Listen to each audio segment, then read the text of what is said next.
Worked out maybe an hour before, and those signs are already up. So people have certainly been setting things up here for WE, but we'll see what happens here at Cloud9 or on the blue side. They had a surprise for us on the red side in game number 1, but we'll see what changes here with Lulu Galio already being banned away. Yeah, well, they're trying to force a Janna ban with that Lulu ban right off the bat, and then they're also making sure that if they do first pick Janna, they don't give over Galio. So this is a fairly standard blue side draft phase, even if the draft from last game was a little bit different. We saw EDG crib notes from WE when they almost qualified for the knockout stage last day of groups last week. I thought maybe would they leave open the Janna and answer with the Soraka, which is of course what RNG were doing yesterday, but they're going to take away the edge meta supports and at least ban away the Invoke support. So that does mean there's going to be more open. The Xayah, for example, that was heavily contested in the previous game is available so far.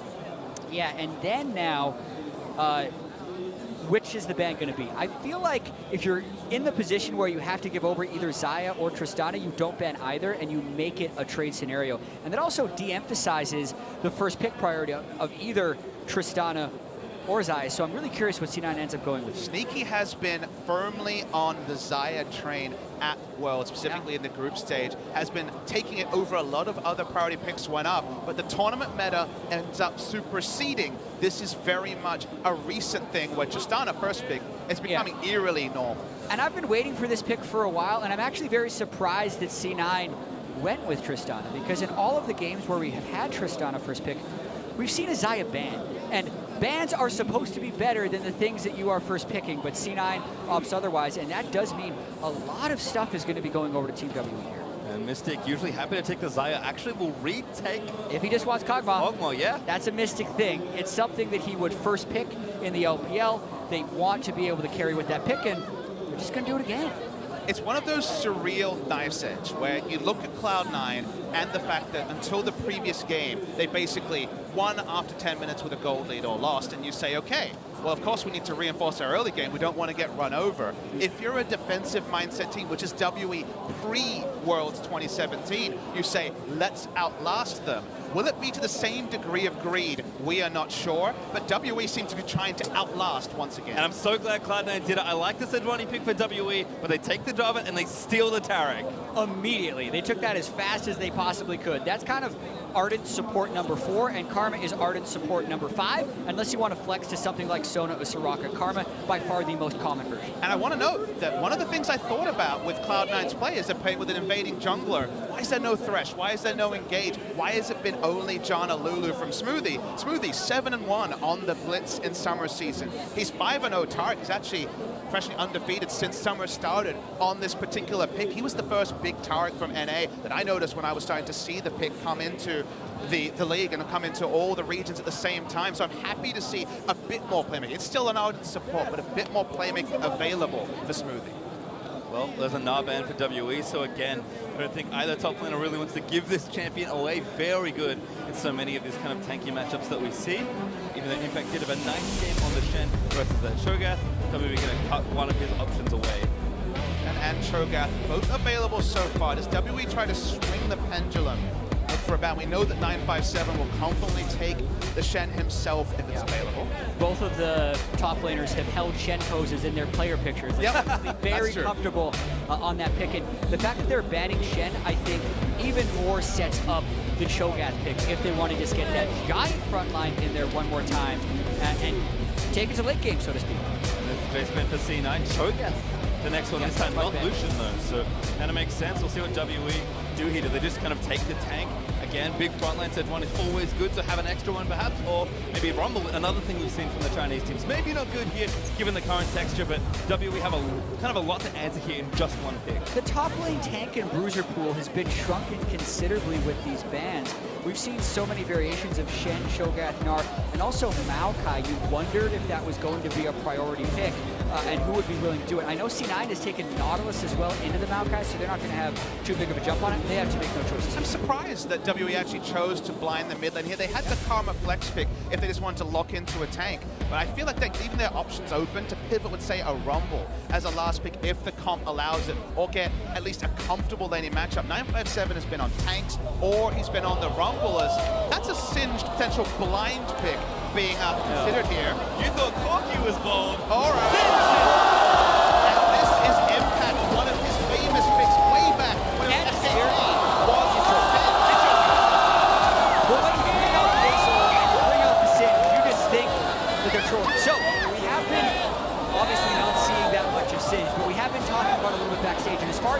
who can build MR against a single damage profile, Singe will be one of those picks. And Oriana into Corki is a fine matchup for Jensen. The moment that I first met Impact, when he was already on C9, I talked about where is the Singed? You are the famous SKT Singed player. He hasn't played it in so long, but this is such a throwback, literally a 2013 throwback from Impact. And now, 957 doesn't want to play Maokai.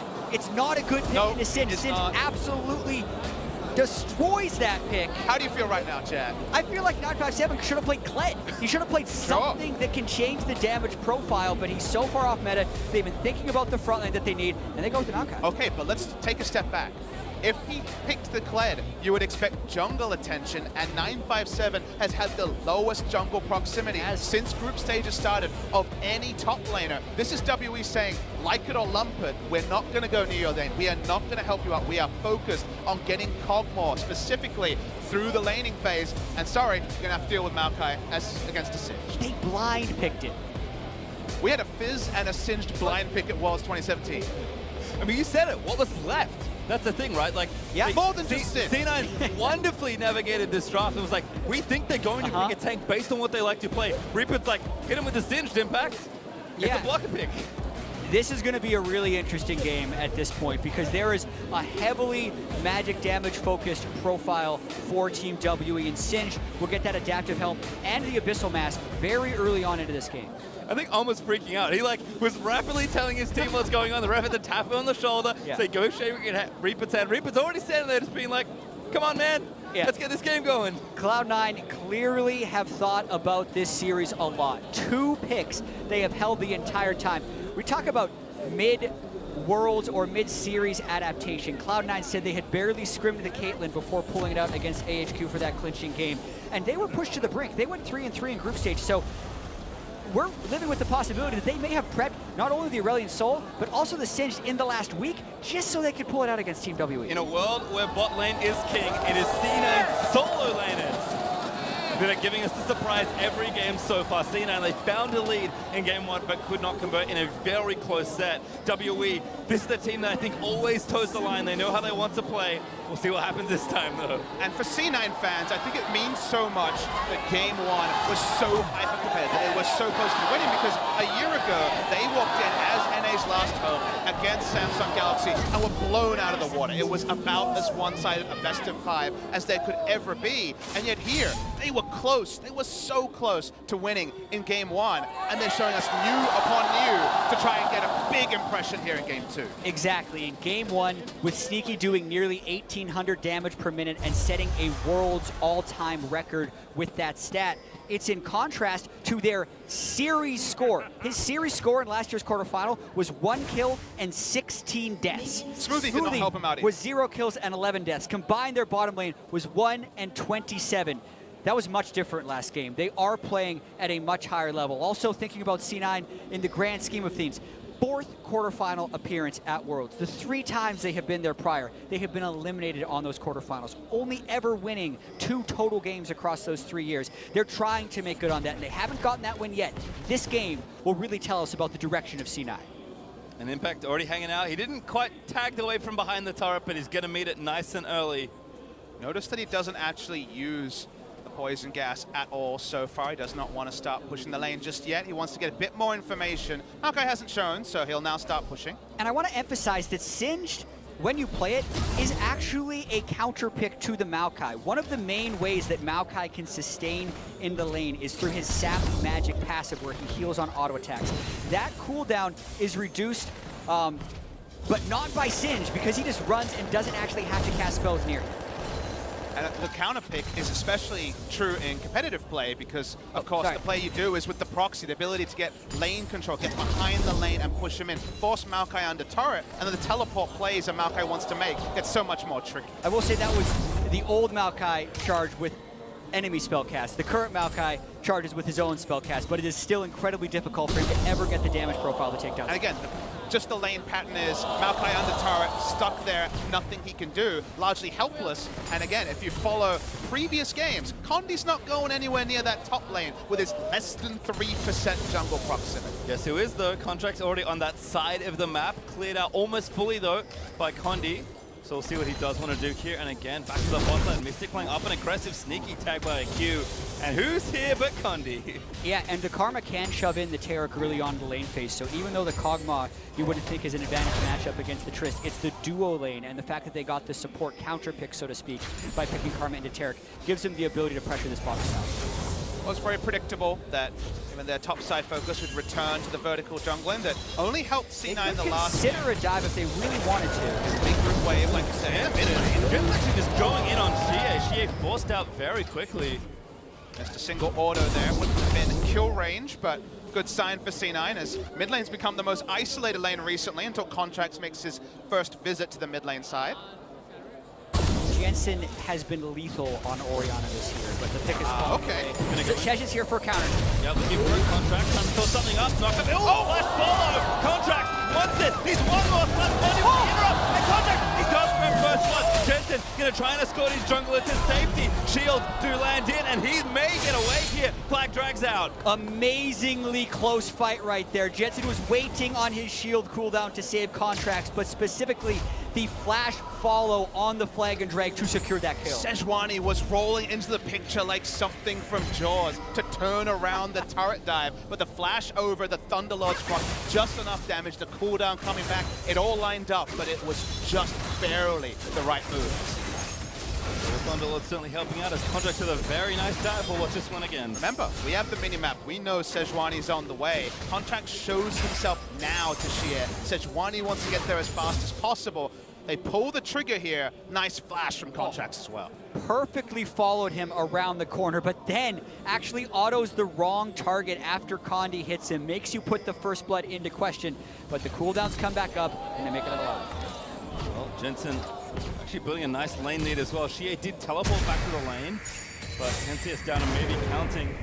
With the way that Jensen's been playing the lane, certainly have to be careful. Yeah, and Jensen's brought Cleanse into this matchup, which is mainly to prevent himself from getting caught up on Maokai and Sejuani in the late game. It does nothing for his lane phase up against Corki. He's not gone with the heal or the barrier that you often see out of Orianna. So the fact that he pressured so much with that Cleanse and not having that really great 1v1 defensive summoner in his back pocket does speak to how good Jensen is on this pick. I would like to talk about how, once again, we've had early vertical jungler that looks like it's probably going to be a ban, probably going to be a bit more even distribution. What I like is that with their pressure and top impact, Invader put down one ward. They also had a second ward in the enemy red side, whereas Sejuani, when she was vertical jungler on the bot side, couldn't get any lasting vision. So they're getting a turret dive, they're getting deep vision, and they're also being able to pick up the momentum. So seeing C9 just once again capitalize on their game plan since groups, the proactive jungle moves. They're doing it better than WE, and the reward so far is first. Yeah, and the control in the mid lane is huge right now. Jensen's level 6 with a 23 CS lead after she has already teleported. He's still got back his into the plans, lane. splash up, he's happy to overextend. Yep, gonna go spend his gold by the looks of things. Also had Contracts to the left of him, so should be okay. Impact currently warding as Contracts gets the ward down onto the truck, and again, Impact's pressure now translates here to the counter jungle successfully. Okay, he has yet to poke 957 down, but he has now entered full proxy mode with the Corki's teleport being down. I feel like unless Corki disappears on the map or has package, Impact probably won't die in any 2v2 and can live back here. This is another one of those situations where WE need to make a counter play on the map because right now C9 are naturally winning and capitalizing on that lead top side. Condi predictably is jungling bot side, but the window to make the turret dive play that is always possible when one team is focusing so many resources top side is getting smaller because Smoothie is at least on the way to level 6. But this is also extremely dangerous for C9. There is teleport up on 957. Singe is also not in range to interrupt it, and Sejuani could come around the back if he so chose. The minion wave here is Ben off. Gets the big frog and Smoothie. I thought the surveillance was good enough, but gets a bit extra off that gold lead. It looks like Sneaky's also C9 just wants mid. Yeah, Xie just forced off, but Red buff as well, remember. Trying to take the turret. The two up now from WE, moving their Karma and their Sejuani towards the area.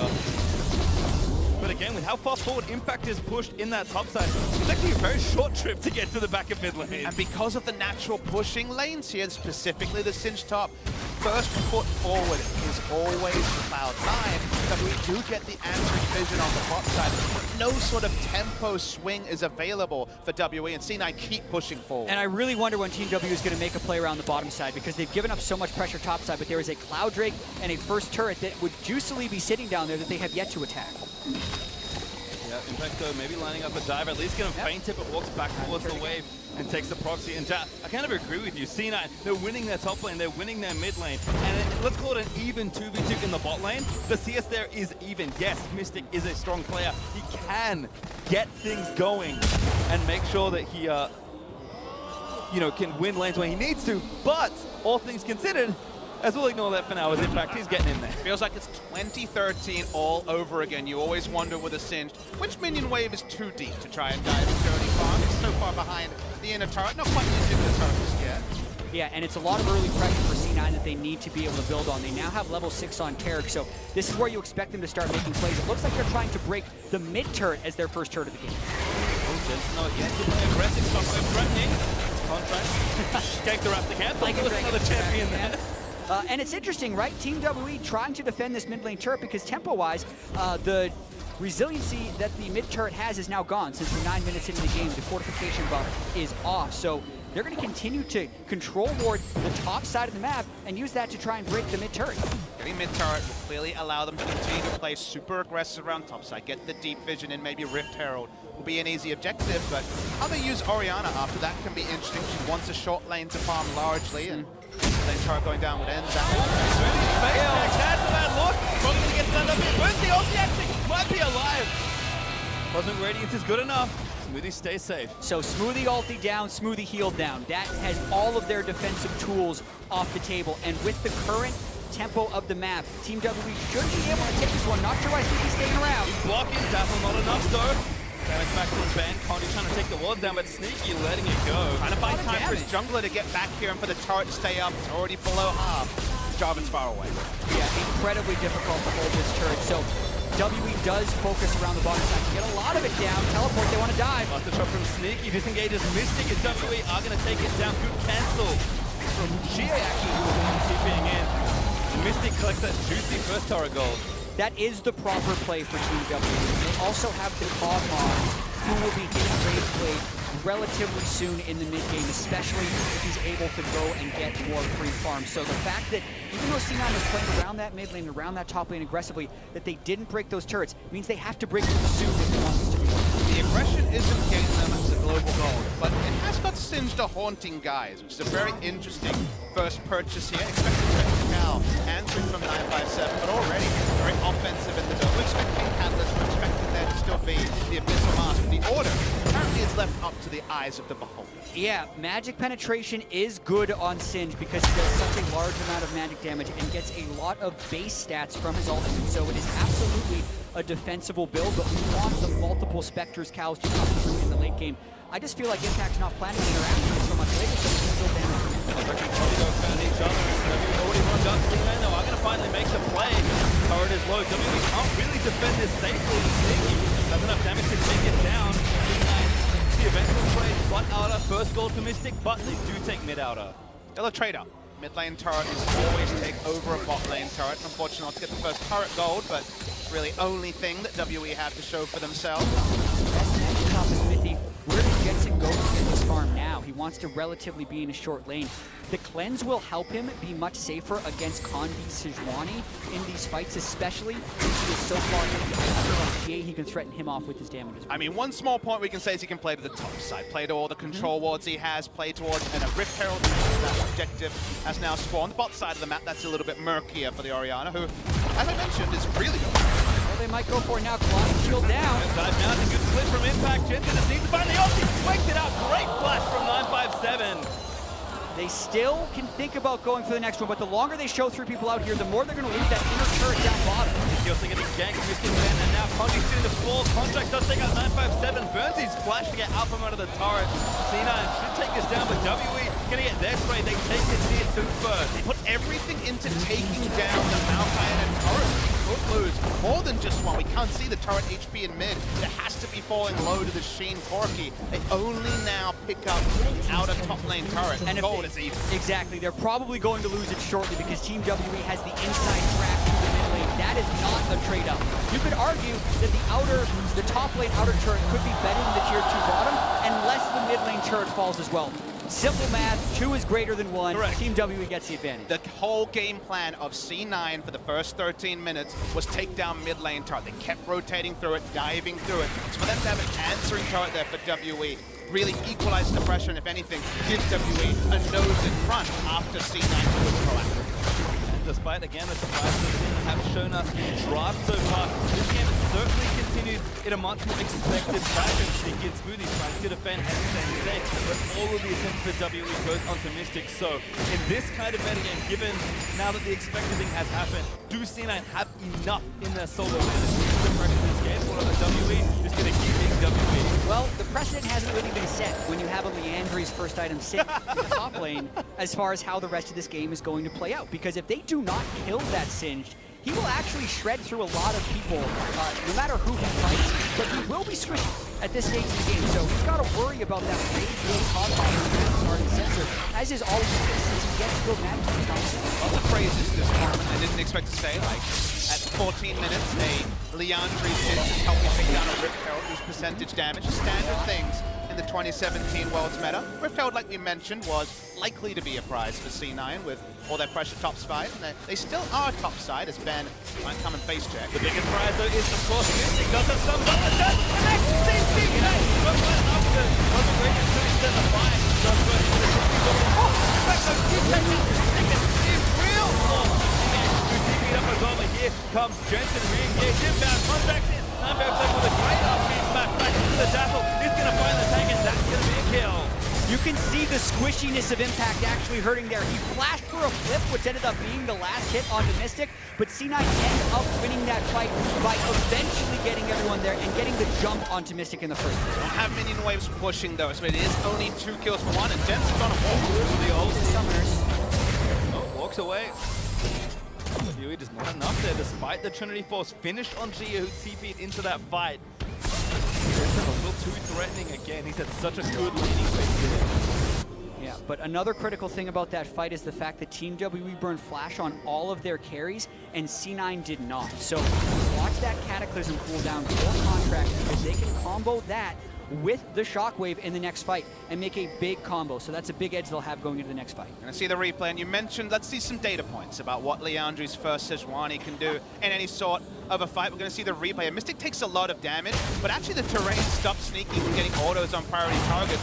Finally the Singe comes in, assassinates Komo, no other way to put it. Like you mentioned, he bolts. Yeah, he flash flipped, but then he was in the middle of the entire Team WE team and didn't have the Taric ultimate or the Taric shields to go hit him, and Jensen hadn't quite arrived there yet. Small adaptations. You see that your enemy team has used their summons. They're going to want the group to minimize any of the chances of actually being caught out. Should have been a free Drake. It was taken during the replay. But the moment you have a massive summoner advantage, enemy team doesn't want to fight for Drake. Impact might consider going a little aggressive depending on how he does his damage. Well, Rift Herald takes care of the turret at least, so doesn't need to be there. Just in case WE is still going, is sneaky, forced away by Nature's Grasp. WE, they shred turrets at this point. They're playing PvE, they're going focused on the turret. Jensen's going to come in, but the turret's already been dead. He might have to be the one to make it happen. No real engage to help Oriana get in there for the Dazzle. Finds 2. Ulti got by Smoothie, but it's defensive. He's already quite low. Slow. He's going to connect the stun. Oh, very well. And Mystic snipes through the living artillery. WE will not be deterred as Project. He makes play in Jensen. He's so late. He just can't get around to his ulti. But, yes, goes down. Quarterfinals falls for WE. Timing for C9 has been a little bit off, but you could see the idea of the play for C9. They end up losing that fight in the grand scheme of things, 2 for 2 and losing their turret. But after the surprising nature, the twists and turns of Game 1, I think Game 2 has been quintessential WE at Worlds 2017 versus C9, specifically WE. Whenever their laners, specifically Mystic, breaks the turret early or even loses the turret, they always go and group with support, AD carry, and try and just barrel down objectives, get the immediate gold. They barreled down here, and Smoothie had to ult so early. And it was a 3v4.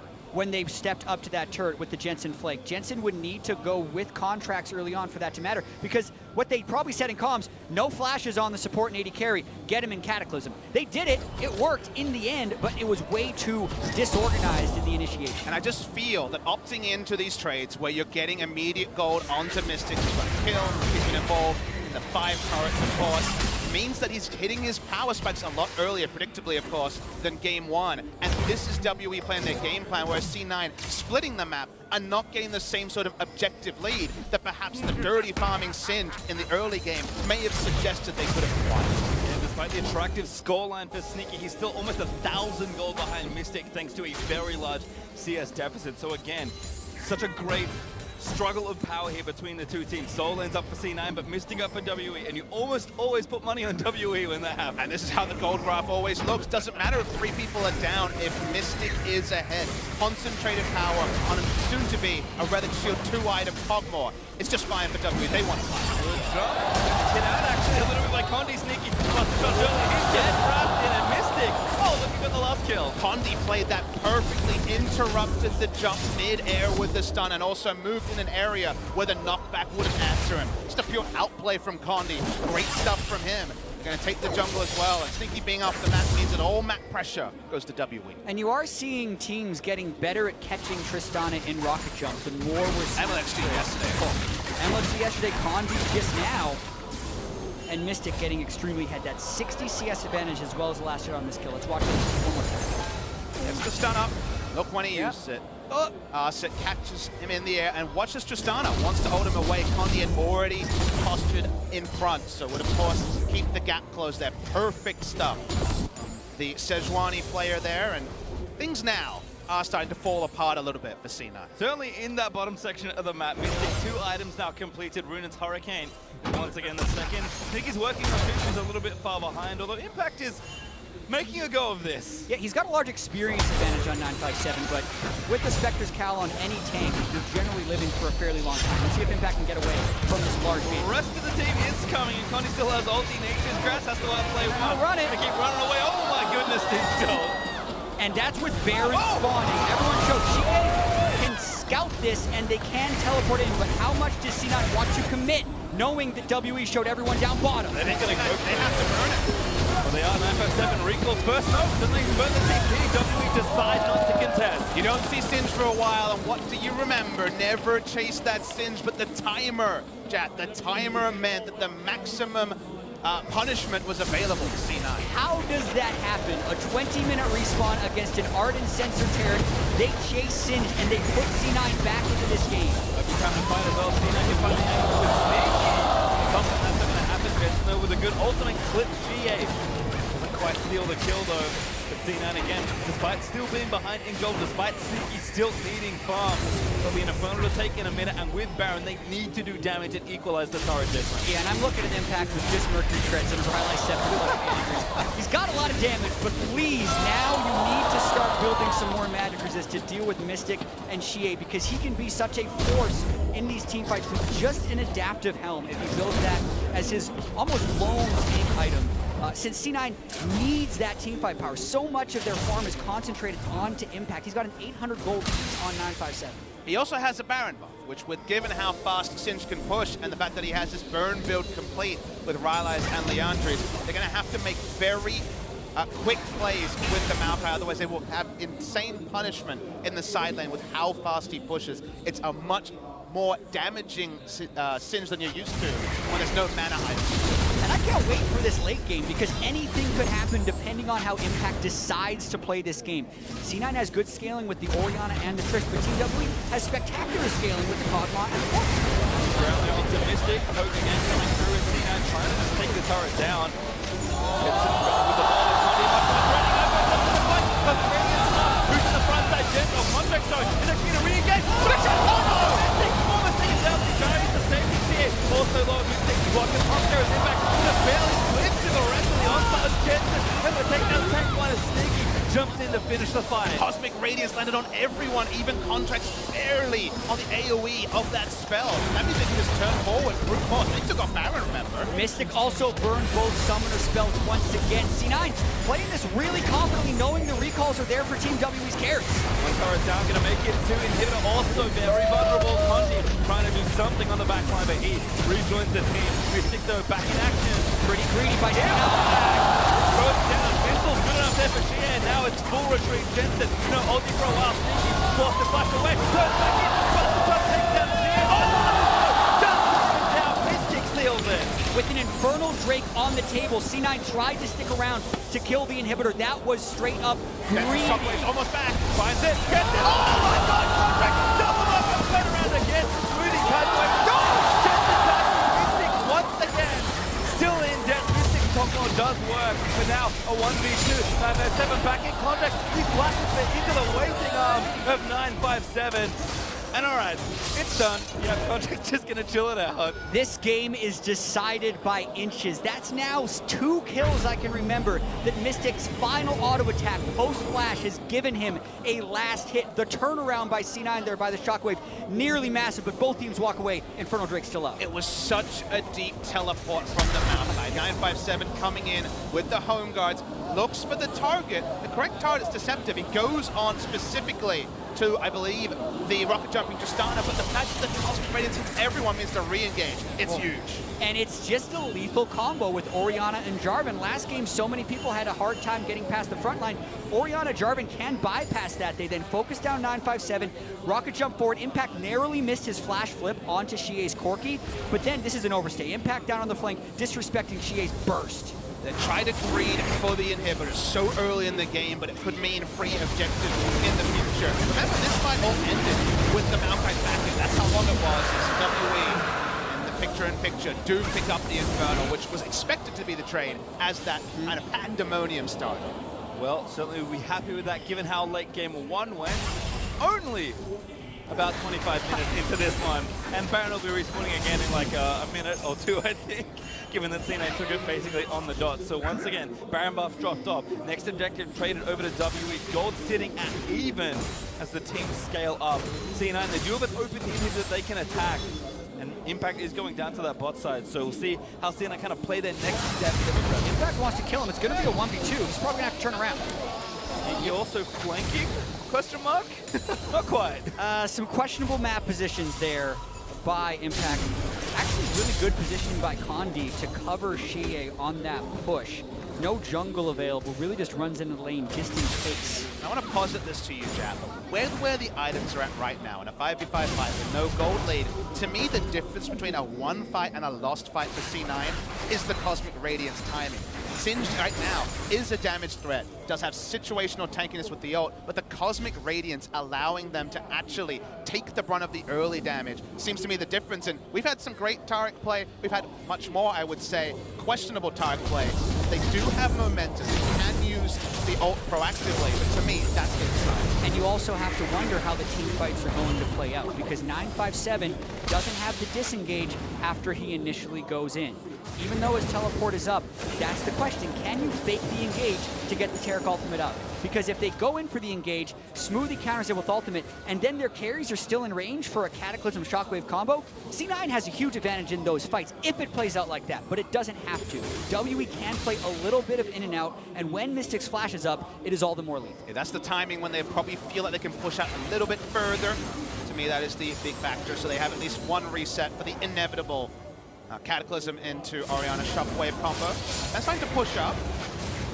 It's actually onto Ben. Always good to take out the Arden if you can. Dazzle not angled quite enough as Ben blast turns off to safety. Impact does get a lot of work pushing down towards that side. And Contract pretty tanky with the adaptive helm. Actually face takes Xie. Yeah, when they can get multiple adaptive helms, it will be huge for them this game. It is very difficult for WE to break through the damage here. Also, Mystic was forced into a head shrinker because he doesn't want to get one shot by that Shockwave combo.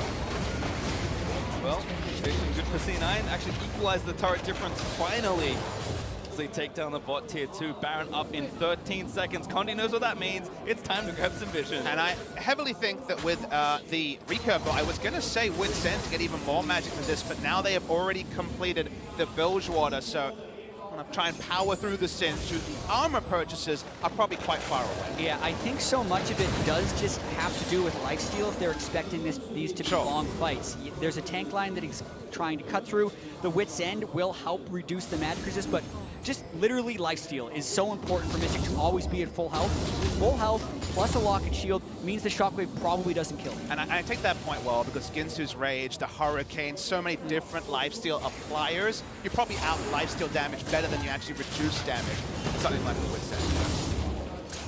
Mystic about to be spotted in top lane though in C9. That's probably their cue to retake vision around the Baron. Speed Train is WE's. So they'll have some unsweepable vision for about 40 seconds, but again, Pink Ward's being placed. C9 looking like happy to force here despite the gold being even. They know their kind of timings have been hit pretty well, and for some fumbles in the early game, now looking very good in the mid. You can see what sort of play pattern Sneaky wants to play. He's gone for QSS and delayed further damage because he wants to be able to take those extra autos with explosive rush and try to take turrets. But yeah, they're trying to rush Baron basically off spawn. And this is with Mystic in base. That's why they're rushing, but they have to worry about the steal. It could just be a straight up 50-50. That's what it was yesterday. Now they're going to pull on, look for an engage. Contract has found one. Dazzle will hit. Move back to the team. 957 getting shredded down. Cosmic Radiance. See that continue to play. Mystic though does get out, flashes out to safety. 957 somehow lives. Impact getting shredded down by the rest of the mark. But then knock him onto Ben to take him down. Sneaky still good as Impact, still somehow alive. How did that even happen? Almost two dead on the side of WE. 957 has been starved of farms thanks to facing up against a Sin, so they actually have a ton of burst damage to get on him early. The question is, how do they turn back to Baron? The Taric Baron is insane. He heals everyone up with the Ardent Sensor and his Q. Condi's going to have to go for heroic steals down to 4,000 already. You don't even see it. Late TP, Condi, feel it through, take it down, but now the fight could start off. Mystic, no flash, has to play aggressive. Impact, tries to move the rest of the team away. C9, track is free hitting. Tries to disengage. Sneaky, took down Condi, and now going to make it out to safety. Actually keep going, Cloud9. I think they know they can make something happen here. Dazzle is good, finds 957, stuns him up there. The flip going. Oh my goodness, they call Mystic Jensen. Able to grab the shockwave and the assassination. Now Shea, the next to go down. Jensen with the crucial double kill. Impact Singe drifts through the team to get into melee range of Kog'Maw and flip him back. Things you didn't expect to say today, Papa Smithy, is the theme. Huge play by C9 as they take Baron. What I'm not surprised about, though, Jack, is the accuracy from Jensen on the shockwave. They have basically been targeted abilities. There was no information for Condi at this point. He comes in at perfect time, could not steal it. They have to kind of force the price into a fight here on WE. The guesswork by Condi was insane that it was even that close, but he doesn't get it, and then it's the fight that is Sneaky on the side. Doesn't quite get focused, and WE is unable to actually select the right target, knowing they never got the last hit. And then the empowerment of the Taric as well as the Orianna emboldened Sneaky to run forward. And just little things from Singe, like the brief grounded effect stopped the Porky from using the Valkyrie as early as he would have liked. Still taking off on the back end. This Singed pick is surprising WE in multiple ways. Even to start that whole passage, 957 with Flash Up thought he could walk up, threatened and engaged by space. He was flung into the team, and even the Flash couldn't get him out healthy. And look, WE were not lacking for damage from their carries in that fight, but somehow in execution around a very tense Baron, it is C9 that come out on top. And a blind pick Singe is the sort of thing that will annoy the hell out of the coach of WE. Owen will have to decide, do we have to ban it? If they're willing to blind pick it and we don't have a strategy for it, that might have to just be a permanent ban. Yeah, and remember, it was blind picked after so many of the other top laners were banned away. Shogath was banned, Shen was banned, Gnar was banned. It felt like Maokai was the only pick left, and that's exactly what C9 got. They're going in! Yeah, Mystic, no flash. They're just going to try and get the shot. Then Jensen assassinates Mystic just with the ultimate, and they break the bottom in him turret. C9 not done as Impact, looking for a flip. Maybe a little too far forward, but still, defense is there. He's actually so tanky with the help of his team, and 957 is not so lucky. Sneaky finds the next kill. C9 might look to push this for the win. Tank line down, Mystic down. They're pushing. Tony Corky for wave clear. Baron Buff still good. CA needs to play the defense of a lifetime to try and let this one happen. Condi trying to dive back in, but C9 peel away. He gets so Sneaky. Oh, they take them down. Flash for crit. Does seal GA's death. And the next is open as Cloud9 tie it up. Gentlemen, we have a series. Mixing the old with the new. Jensen's Orianna, probably his best pick this year. And then out of the blue, Impact Singed is something that Team WE is unable to deal with. The team fight coordination was a little bit lacking in game 1. C9 found the combo here in game 2. They found the combo by pulling from the history book such a vintage pick from Impact from back on his SKT T1 Team 2 days. Not even T1K, not even the eventual SK Telecom they are today. He looks proud in the front, and he should be. They play around the Singe in team fights. Crazy to even say that sentence, but with Jana banned, they thought team fight Singe could work, and it worked a treat. And the grins on their faces, they know what they just did. They just pulled out Singe after being down in a series against Team WE, and it worked wonderfully. I mean, Impact played a champion he hasn't played in years. Jensen played a champion he has never played, and they almost took game 1. Yeah, but that also puts us in a position where you're wondering what's going to happen next game, because it is 1-1. Both of these games were very close for long periods of time until they were broken open by some big-time team fighting. So this is one hell of a series. C9 clean it up, and they tie it up as well. Let's send it over to Dash and the analysts, though, to get their thoughts on how game 2 played out. Heating up as we move to 1-1, as was mentioned, both games being incredibly close. But C9 does it with a Singed pick, and what I'm seeing here is innovation up against comfort out of WE. Yeah, it's pretty much the Singe, the Aurelian Soul, all of these cool bags of tricks, these unique strategies that Cloud9 keep hitting them with, and Team W are like, yo, pick me Kog'Maw blind for the millionth time this year. I miss us. But the Kog'Maw pick has been answered by Singed before.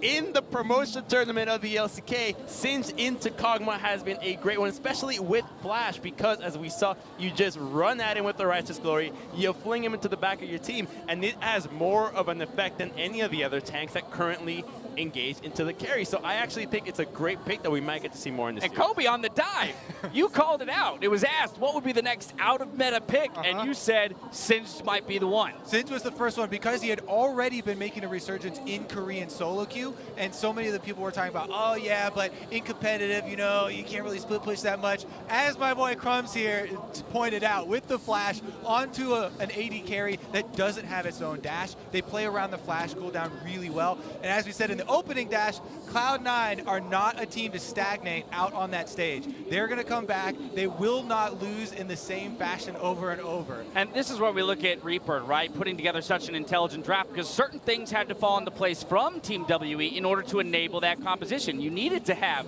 you know, that confident Kog'Maw pick so that the Singe could follow up and abuse it, as well as the Taric and the Jarvan, which kind of give permission for the Singe to roll forward and ultimately hit that Orianna Shockwave and zero him out. Yeah, I'm going to hit it a little bit harder. Rebirth has frankly outdrafted Coach Home twice back-to-back in massive ways. The only reason Cloud9 didn't win game number 1 came down to an execution thing, but they've been blasting out of the game every single time. And the thing is WE haven't shown anything. Yes, they were trying to go through this series just playing the same old composition. So the question is, do they now have innovation and adaptation? We've seen the Caitlyn pick from them, but we haven't really seen anything else. Game 3 would be the time to bring that out in response to Cloud9. Before we get to Game 3, let's watch some team fights. The first one coming at 23 minutes in the mid lane. Yeah, and this team fight starts with WE engaging onto a Baron up Cloud9. So already they're at a bit of a disadvantage, but they have the surprise factor. And look at the Taric ultimate. It gets popped right away. But the big key, the re-engage from Cloud9 is with contracts. The Cataclysm into the Shockwave. 1 millimeter any direction would not have connected that. And in the end, it just drags out so long. But because C9 is a little bit stronger here, they walk away victorious.